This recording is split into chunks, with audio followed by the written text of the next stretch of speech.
Here we're going to solve a trigonometric equation.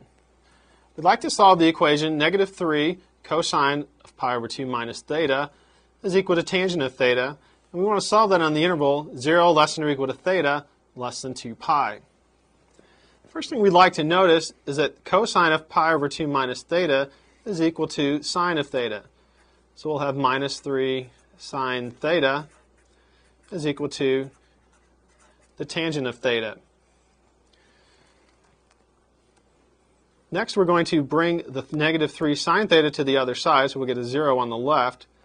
We'll have 0 is equal to tangent of theta plus 3 sine theta. Now, even though we know tangent is sine over cosine, we need to resist the temptation to just divide by sine. Because the sine value can actually be 0, we don't want to divide by 0. So we're going to add 3 sine theta to both sides. So here we have 0 equals tangent theta plus 3 sine theta. We're going to rewrite tangent as sine of theta over cosine theta plus 3 sine theta. Here we can factor a sine theta out. 0 is equal to sine of theta times 1 over cosine theta plus 3. We're going to set each one of these factors equal to 0.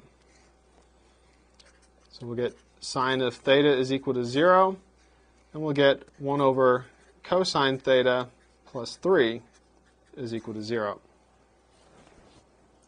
And this second equation here will yield us cosine of theta is equal to negative 1/3. So we need to find values for theta that solve these two equations.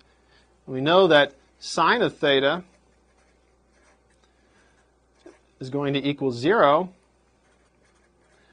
when theta is equal to 0, or theta is equal to pi. Now, cosine of theta is equal to negative 1/3 in quadrants 2 and 3. If we solve that, we'll know that theta is equal to pi minus cosine inverse of 1/3, or theta is equal to pi plus cosine inverse of 1/3. Now 0 and pi, these are exact values. Pi minus cosine inverse of 1/3 is exact. It's a little messy to write that down. This is approximately equal to 1.911, and this is approximately equal to 4.373. So when we write our solution set, say the solution set here would be 0, 1.911 roughly, pi, and then roughly 4.373.